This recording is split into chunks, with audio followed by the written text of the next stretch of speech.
Olá, meus prezados alunos do curso de Bacharel em Teologia da Faculdade FAECAD. Bem-vindos a esta aula de número 3 da nossa matéria de Teologia Sistemática 1. Estamos refletindo sobre a teontologia, que é o estudo sobre o ser de Deus. E Deus se revela como trinitário. Esta é a nossa aula de número 3, vídeo 1. Portanto, Deus, ele é Pai, Filho e Espírito Santo. Portanto, Deus se revela como trinitário. Três pessoas, que é o Pai, o Filho e o Espírito Santo. O primeiro concílio ecumênico, quer dizer, a igreja já estava no século IV, já difundida por várias partes do Império Romano e até mesmo do Oriente, de uma forma particular também. E houve a necessidade da igreja se reunir através de seus representantes, os bispos da igreja, no primeiro concílio de Nicéia. Nicéia foi o primeiro concílio, diria, onde congregou todas as igrejas e seus representantes, os bispos da igreja que estava crescendo. E este concílio foi fundamental para que outros concílios desenvolvessem e aprimorassem a doutrina da Santíssima Trindade e outras doutrinas importantes do cristianismo. Então, o primeiro concílio de Nicéia foi o primeiro concílio chamado ecumênico da igreja.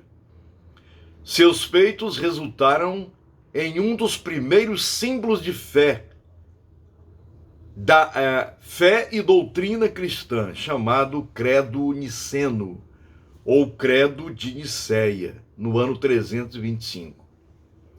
Com a criação deste credo é aquilo que é o cremos, crer. Então, com a criação deste credo, estabeleceu-se um precedente para os concílios locais e regionais, esses concílios realizados, subsequentemente chamados de sínodos, realizados pelos bispos, para criar declarações de fé e cânones da ortodoxia doutrinária, com a intenção de definir a unidade das crenças para toda a cristandade, uma vez que muitos pontos de vista sobre Jesus, sobre Deus, sobre o Espírito Santo foram sendo desenvolvidos paralelamente à reflexão da igreja. Então, por exemplo, o arianismo, o docetismo, enfim, outras doutrinas contrárias à Bíblia, contrárias à palavra de Deus, estavam surgindo, e foi preciso que a igreja se reunisse para dizer o que ela cria, em quem ela estava crendo. Portanto, este concílio foi fundamental para os demais concílios da igreja. Então, Deus se revela como Pai, Filho e Espírito Santo. É importante observar algumas palavras, por exemplo, derivado do grego koiné, em grego oikomene, que é transliterado aqui, tem no PowerPoint. Oikomene significa o habitado, ou, se você quiser melhor, ecumênico. Significa o mundo todo. Partindo para a igreja, significa a igreja que se universalizou, ou que estava se universalizando, entrando nas camadas da sociedade, atingindo povos de todas as classes, levando a boa nova do Evangelho às criaturas daquela época. O termo, de modo geral, foi usado para se referir à terra conhecida e habitada, o que naquele momento da história se referia em grande parte ao Império Romano.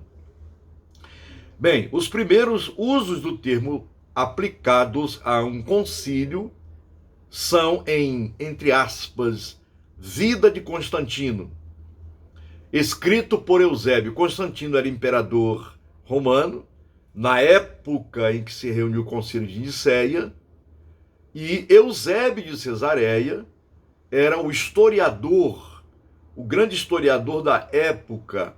Portanto, os primeiros usos aplicados a um concílio em vida de Constantino, escrito por Eusébio de Cesareia, em torno de 338, no qual ele afirma que ele convocou um concílio ecumênico. Em grego, quer dizer, sínodo, sim mais rodós, juntos no mesmo caminho.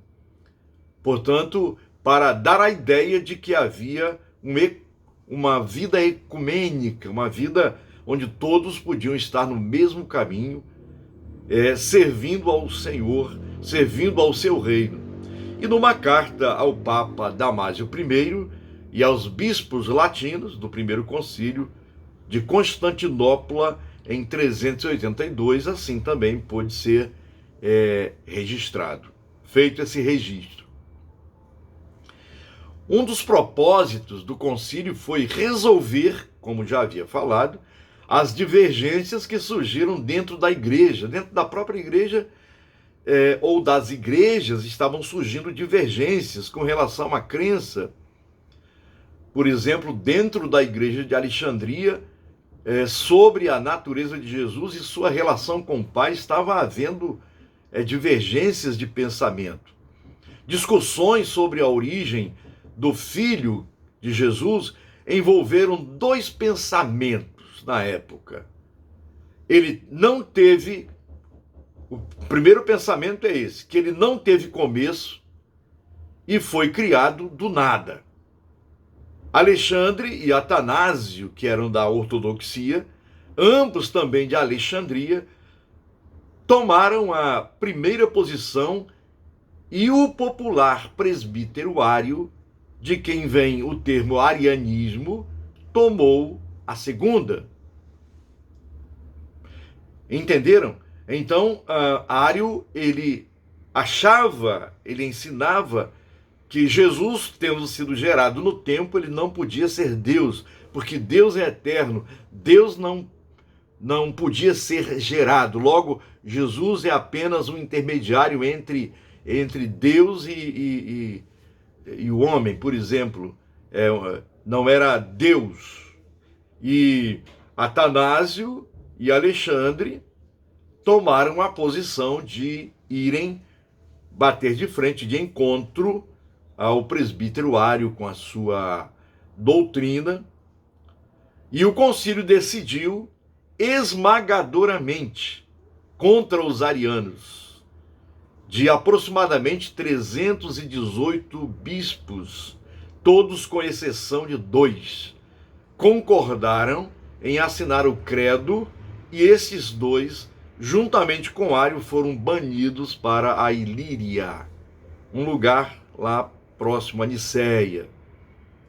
Portanto, o Atanásio é chamado de o campeão da ortodoxia, porque enquanto a doutrina de Ário partia do silogismo, da filosofia, da lógica,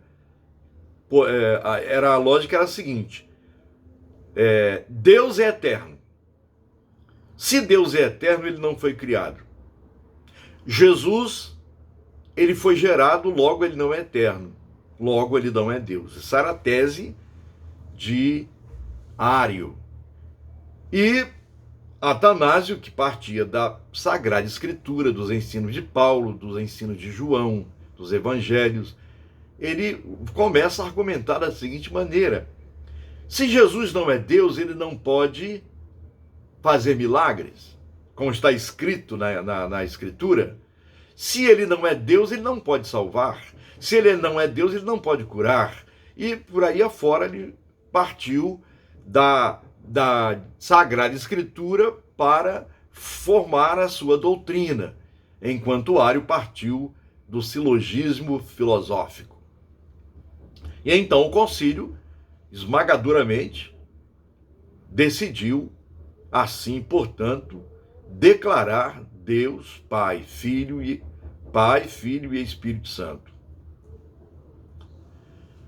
Então, Deus se revelando como Pai, Filho e Espírito Santo, historicamente significativo como o primeiro esforço para alcançar um consenso da igreja através de uma assembleia apresentando ou representando toda a cristandade daquela época. O concílio foi a primeira ocasião em que os aspectos técnicos da cristologia foram discutidos. Até então, antes do concílio, surgiram apenas pensamentos, ideologias a respeito de Jesus. Houve até o movimento de Marcion, os marcionitas do século II, que foram criando, no final do século II, século III, foram construindo uma doutrina de que Jesus, ele não é Deus, não é divino.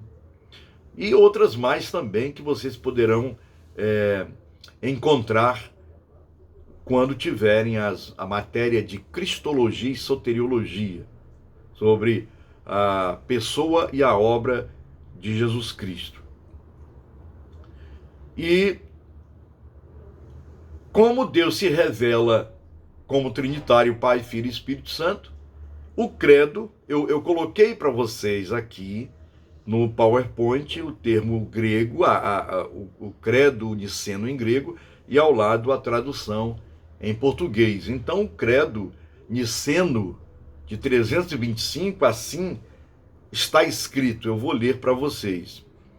Creio em um Deus, Pai Todo-Poderoso, Criador do céu e da terra, e de todas as coisas visíveis e invisíveis, e em um Senhor Jesus Cristo, o unigênito Filho de Deus, gerado pelo Pai antes de todos os séculos, Deus de Deus, luz da luz, verdadeiro Deus e verdadeiro Deus, gerado, não feito, de uma só substância com o Pai, pelo qual todas as coisas foram feitas, o qual por nós homens e por nossa salvação desceu dos céus, foi feito carne pelo Espírito Santo da Virgem Maria, e foi feito homem, e foi crucificado por nós sob o poder de Pôncio Pilatos.